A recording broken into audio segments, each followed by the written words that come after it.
Posle poziva za MUP, sukob između Gage Đogani i Vladimira Tomovića u realitiju Zadruga 3 ne jenjava, a nedavno su strasti ponovo razbuktane i prekoračene granica uljudnog ponašanja.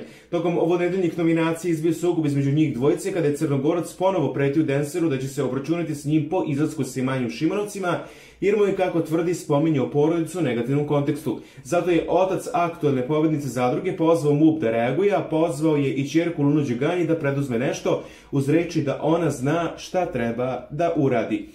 Čitavu ujdurmu prokomentarisao je Osman Karić, otac jednog od favorita Zadruge 3, Stefana Karića, koji je u svom šaljevom tonu u stihu opisao kompletnu situaciju. Don Vito Đogani sedi u fotelji i razmišlja o Marbelji. Preti njemu vlada Mara Konac, kaže Gagi, ja za njega poseban mamac.